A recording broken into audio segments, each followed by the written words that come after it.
ಜೈ ಕಿಸಾನ್. ಎಲ್ಲರೂ ಬ್ಯುಸಿ ಅಲ್ವಾ? ಯಾಕೆ ಅಂತಂದರೆ ಲಾಂಗ್ ವೀಡಿಯೋ ನಾನು ಶೇರ್ ಮಾಡಿಕೊಂಡ್ರೂ ಕೂಡ ಜಾಸ್ತಿ ಜನ ನೋಡಿಲ್ಲ. ಹಾಗಾಗಿ ಶಾರ್ಟ್ ವೀಡಿಯೋದಲ್ಲೂ ಕೂಡ ರೆಸಿಪಿನ ಶೇರ್ ಮಾಡ್ಕೊಳ್ತಾ ಇದ್ದೀನಿ. ಯಾಕೆ ಅಂತಂದರೆ ಇದನ್ನು ತುಂಬಾ ಹೆಲ್ದಿಯಾಗಿದೆ ಚಟ್ನಿ ಪುಡಿ. ಹಾಗಾಗಿ ಎಲ್ಲರೂ ಕೂಡ ಮಾಡಿಕೊಂಡು ಊಟ ಮಾಡಲಿ ಅಂತ ಅನ್ನೋ ಕಾರಣಕ್ಕಾಗಿ ಶಾರ್ಟ್ ವೀಡಿಯೋ ಕೂಡ ಶೇರ್ ಮಾಡ್ಕೊಳ್ತಾ ಇದ್ದೀನಿ. ನಿಮ್ಮ ಹತ್ರ ಸಮಯ ಇದೆ ಅಂತಂದರೆ ಲಾಂಗ್ ವೀಡಿಯೋ ಡೀಟೇಲಾಗಿ ಚೆಕ್ ಮಾಡಿಕೊಂಡು ಮಾಡ್ಕೊಳ್ಳಿ. ಇಲ್ಲಿ ಒಂದು ಬಾಣಲಿಗೆ ಸ್ವಲ್ಪ ಎಣ್ಣೆ ಹಾಕ್ಕೊಂಡು ಇಲ್ಲಿ ಕಡಲೆಬೇಳೆ, ಉದ್ದಿನಬೇಳೆ ಹಾಗೆ ಕೊತ್ತಂಬರಿ ಬೀಜ, ಸ್ವಲ್ಪ ಜೀರಿಗೆಯನ್ನು ಹಾಕ್ಕೊಂಡು ಚೆನ್ನಾಗಿ ಫ್ರೈ ಮಾಡ್ಕೊಳ್ತಾ ಇದ್ದೀನಿ. ಎಣ್ಣೆನ ಕಡಿಮೆನೇ ಹಾಕ್ಕೊಳ್ಳಿ. ಇದನ್ನು ಚೆನ್ನಾಗಿ ಫ್ರೈ ಆದ ನಂತರ ಇದಕ್ಕೆ ಸ್ವಲ್ಪ ಕರಿಮೆಣಸನ್ನು ಹಾಕ್ತಾ ಇದ್ದೀನಿ. ಕರಿಮೆಣಸು ನೋಡಿ ಹಾಕ್ಕೊಳ್ಳಿ. ಸ್ವಲ್ಪ ಬಿಸಿಲಿರೋದ್ರಿಂದ ಕಡಿಮೆ ಹಾಕ್ಕೊಂಡಿದ್ದೀನಿ, ಇಲ್ಲ ಅಂತಂದರೆ ಹೆಚ್ಚು ಕೂಡ ಹಾಕ್ಕೊಳ್ಬೋದು. ಅದು ಕೂಡ ಚೆನ್ನಾಗಿ ಫ್ರೈ ಆದ ನಂತರ ಇಲ್ಲಿ ಶೇಂಗಾ ಮತ್ತು ಸ್ವಲ್ಪ ಎಳ್ಳನ್ನು ಕೂಡ ಹಾಕ್ಕೊಂಡು ಫ್ರೈ ಮಾಡ್ಕೊಳ್ತಾ ಇದ್ದೀನಿ. ಶೇಂಗಾ ಮತ್ತು ಎಳ್ಳು ಚೆನ್ನಾಗಿ ಫ್ರೈ ಆಗಿದೆ. ಇವಾಗ ನೋಡ್ತಾ ಇದ್ದೀರಲ್ವ, ಒಂದು ಪ್ಲೇಟ್ನಲ್ಲಿ ತೆಗೆದು ಇಟ್ಕೊಳ್ತಾ ಇದ್ದೀನಿ. ಹಾಗೆ ಹುಣಸೆ ಹಣ್ಣು ಕೂಡ ಸ್ವಲ್ಪ ಫ್ರೈ ಮಾಡ್ಕೊಳ್ಬೇಕು. ಅದ್ರ ಜೊತೆಗೇ ಮತ್ತೆ ಹುರಿದ ಶೇಂಗಾ ಕೂಡ ಹಾಕ್ಕೊಂಡಿದ್ದೀನಿ. ಯಾಕೆಂತಂದರೆ ಇನ್ನೂ ಚೆನ್ನಾಗಿ ಫ್ರೈ ಆಗಲಿ ಅಂತಂದ್ಬಿಟ್ಟು ಇಲ್ಲಿ ಎಲ್ಲ ಕೂಡ ಫ್ರೈ ಆದ ನಂತರ ಮತ್ತೆ ಇದನ್ನು ಒಂದು ಪ್ಲೇಟ್ಗೆ ತೆಗೆದು ಇಟ್ಕೊಳ್ತಾ ಇದ್ದೀನಿ. ಇದೆಲ್ಲ ಕೂಡ ಫ್ರೈ ಆಗಿದೆ ಅಲ್ವಾ. ಇವಾಗ ಒಣಮೆಣಸಿನ್ಕಾಯಿಯನ್ನು ಹಾಕ್ಕೊಂಡು ಫ್ರೈ ಮಾಡ್ಕೊಳ್ತಾ ಇದ್ದೀನಿ. ಒಣಮೆಣಸಿನ್ಕಾಯಿ ಇಲ್ಲ ಅಂತಂದರೆ ನೀವು ಖಾರದ ಪುಡಿಯನ್ನು ಕೂಡ ಹಾಕ್ಕೊಳ್ಬೋದು ಮಿಕ್ಸಿ ಮಾಡುವಾಗ. ಇಲ್ಲಿ ಒಣಮೆಣಸಿನ್ಕಾಯನ್ನು ಈ ಥರ ಹುರಿದು ಹಾಕ್ಕೊಳ್ಳೋದ್ರಿಂದ ತುಂಬ ಟೇಸ್ಟಿಯಾಗಿ ಚಟ್ನಿ ಪುಡಿ ರೆಡಿ ಆಗುತ್ತೆ.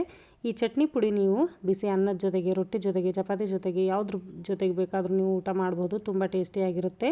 ನಾವು ಇವಾಗ ನಮ್ಮ ಮನೆಯಲ್ಲಿ ಅಂದರೆ ಶೇಂಗಾ ಚಟ್ನಿ ಪುಡಿ ಅಥವಾ ಪುಟಾಣಿ ಚಟ್ನಿ ಪುಡಿ ಇದೆಲ್ಲ ಮಾಡಿ ಇಟ್ಕೊಳ್ತೀವಿ ಅಲ್ವಾ, ಅಗಸೆ ಬೀಜದ ಚಟ್ನಿ ಪುಡಿ, ಅದೇ ಥರ ಇದನ್ನು ಕೂಡ ಮಾಡಿ ಇಟ್ಕೊಂಡ್ರೆ, ಒಂದು ಸಲ ಮಾಡಿ ಇಟ್ಕೊಂಡ್ರೆ ನೀವು ಡೈಲಿ ಕೂಡ ಊಟ ಮಾಡ್ಬೋದು. ಮಕ್ಕಳು, ದೊಡ್ಡವರು ಯಾರು ಬೇಕಾದರೂ ಊಟ ಮಾಡ್ಬೋದು.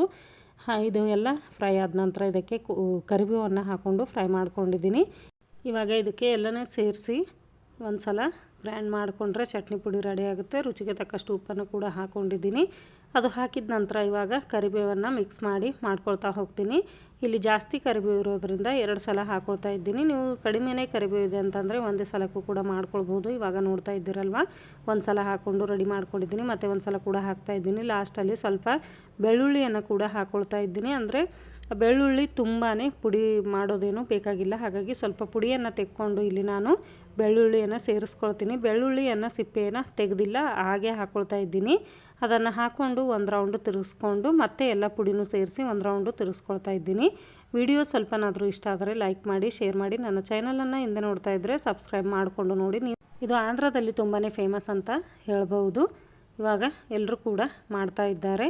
ಹಾಗಾಗಿ ನೀವು ಕೂಡ ನೋಡಿ ಹಾಗೆ ಚಟ್ನಿ ಪುಡಿಯನ್ನು ರೆಡಿ ಮಾಡಿ ಎಂಜಾಯ್ ಮಾಡಿ ಅಂತ ಹೇಳೋದಕ್ಕೆ ಇಷ್ಟಪಡ್ತೀನಿ. ತುಂಬಾ ಈಸಿಯಾಗಿ ಮಾಡ್ಕೊಳ್ಬೋದು. ಒಂದು ಸಲ ಕರಿಬೇವನ್ನು ಚೆನ್ನಾಗಿ ವಾಶ್ ಮಾಡಿ ಡ್ರೈ ಮಾಡ್ಕೊಂಡು ಇಟ್ಕೊಂಡ್ರೆ ಸಾಕು. ಇದನ್ನು ರೆಡಿ ಮಾಡ್ಕೊಳ್ಬೋದು. ಇಲ್ಲಿ ಬಿಸಿ ಅನ್ನದ ಜೊತೆಗೆ ತುಪ್ಪ ಹಾಕ್ಕೊಂಡು ನಾನು ಊಟ ಮಾಡ್ತಾ ಇದ್ದೀನಿ. ಮತ್ತೆ ಸಿಗ್ತೀನಿ ಮುಂದಿನ ವಿಡಿಯೋದಲ್ಲಿ.